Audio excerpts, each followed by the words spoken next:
Muy buenas amigos, ¿cómo están? Espero que estén muy bien y sean bienvenidos a un nuevo video.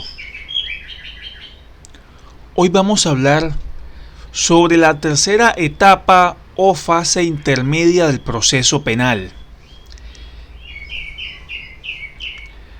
Haciendo una pequeña introducción para ubicarnos y entender qué quiere decir esto de tercera etapa o fase intermedia. Es que es normal, por ejemplo, en países como Colombia, en que es el proceso que es acusatorio, pero no es totalmente acusatorio como en los países anglosajones, no. Es un acusatorio mixto, por decirlo así, con otras figuras. En esta clase de procesos es común que haya dos etapas, una investigativa y una de juzgamiento. En la primera, como ya lo vemos en pantalla, pues se hace todo lo relativo a la indagación o investigación, pues se realizan los actos urgentes, se recopilan los elementos materiales probatorios, evidencias físicas, información legalmente obtenida por parte de la autoridad judicial, etc. Y por supuesto se le comunica a una persona que tiene un proceso penal en curso, una investigación penal en curso. Y la etapa de juzgamiento, que es cuando ya inicia todo lo que tiene que ver con la acusación, el escrito de acusación, el descubrimiento de las pruebas y por supuesto el juicio oral y público con todas las garantías legales y constitucionales.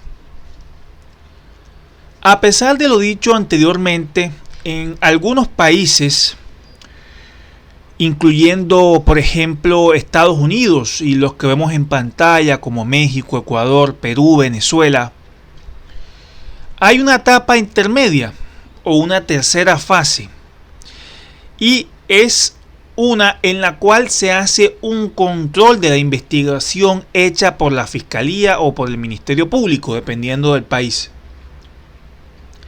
Entonces, ¿qué utilidad tiene esto? Bueno, de que el proceso inicia con una indagación, con una investigación.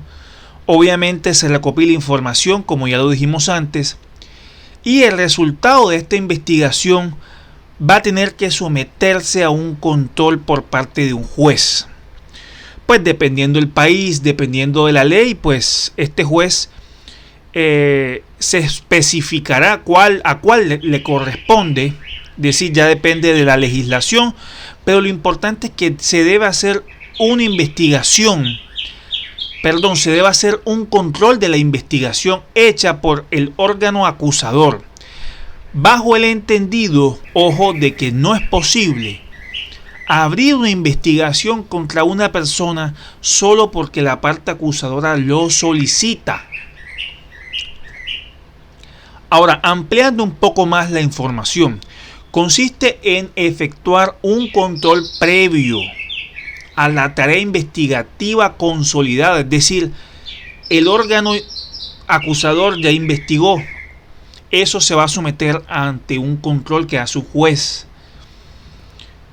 ¿Qué fue lo que usted hizo? Entonces,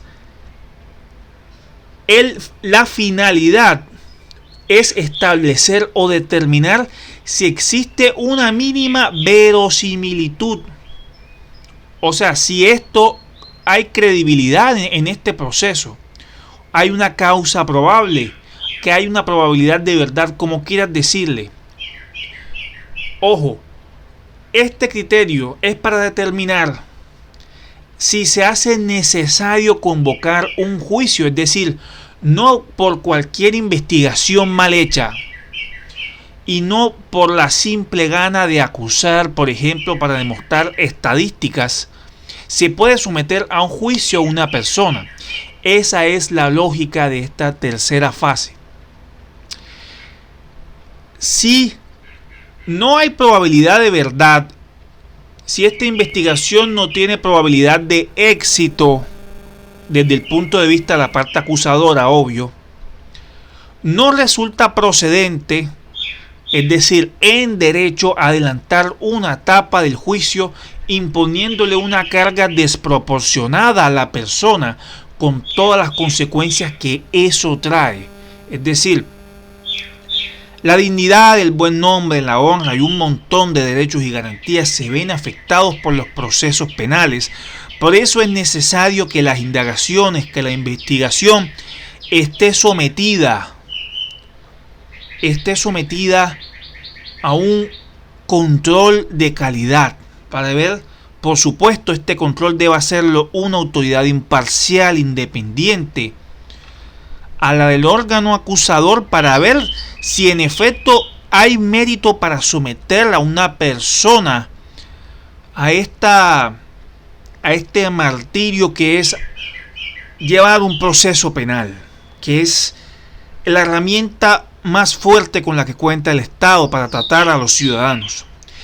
Hablando un poco aquí de la doctrina que vemos en pantalla, decimos: el control material de la acusación recae sobre la probabilidad de verdad en un grado de conocimiento superior a una simple inferencia que ofrezcan las pruebas, obviamente en estos dos frentes, que es la existencia de la conducta delictiva o punible y la vinculación de los autores y partícipes.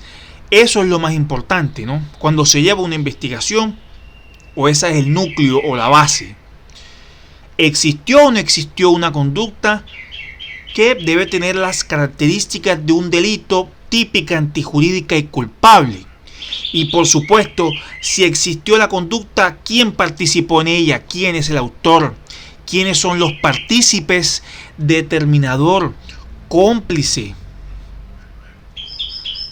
Ahora, desde este otro autor, se entiende que el control de la acusación se enfila a que sea fundada, es decir, que de verdad existan condiciones de fondo necesarias para que una acusación resulte admisible, que la acusación no sea un acto caprichoso, no sea un acto por presión, no sea un acto por generar estadísticas de los servidores públicos. Recordemos que se somete a una persona a un proceso penal, que es un asunto bastante delicado en todos los casos. Entonces, siguiendo con los autores, en este caso se nos dice solo habrá proceso penal, es decir, la apertura de un juicio cuando quien está facultado para formular la acusación, resumiendo aquí, persuade a un juez que los elementos de prueba disponibles que ese mismo acusador encontró, obviamente él es el que los busca, establecen indicios racionales suficientes para llevar a juicio al acusado. Es decir, el control obliga a quien ejerce la acusación a efectuar una reflexión seria, de cara a lo que arroja la investigación. Eso reduce la posibilidad que se presenten acusaciones temerarias, caprichosas y sin fundamento. Ahora, uno de los grandes padres del derecho penal moderno, del funcionalismo, del derecho penal actual, todavía al momento de grabar este video se encuentra vivo, es el profesor Roxin, quien nos dice que la importancia del proceso intermedio reside en la función de control negativa, pues ella permite discutir, siempre es importante discutir, porque ahí de esa dialéctica los argumentos se desmenuzan, la calidad de la razón va a ser más fina, va a ser más alta. Se discute la admisibilidad de esta causa probable y la necesidad o no de abrir un juicio. Eso lo va a hacer un juez imparcial. ¿Qué juez le toca? Pues ya depende de la legislación de cada país. En Colombia, por ejemplo, esta figura no se ha implementado a pesar de que ya existen muchos libros, tesis, doctrinantes y profesores que aducen la necesidad de crear esta tercera etapa. Y concluyendo, la fase intermedia equivale a un verdadero filtro judicial de la acusación. Es un juez de control que está facultado por la ley, no solo para discutir el tema de los hechos o la calificación jurídica que se le da a esos hechos, ese proceso de adecuación típica, o los motivos fundados que soportan, pues, para adelantar todos estos actos en audiencias preliminares, sino que le da un poder al juez para improbar, ojo, rechazar el escrito de acusación, el acto acusatorio, improbarlo, rechazarlo, bloqueando o impidiendo al órgano de persecución continuar el ejercicio del derecho penal, a menos obviamente que corrija los errores y supere el control del juez, de acuerdo al doctor Valencia Caballero. Entonces vemos en pantalla de que esto obliga de que los fiscales o el Ministerio Público, o como se llame la autoridad acusadora, dependiendo de la ley, pues reflexione cuál es el resultado de la investigación, que obviamente debe ser llevada de forma sopesada, de forma racional, de forma responsable, respetando los derechos fundamentales de la persona que está siendo investigada.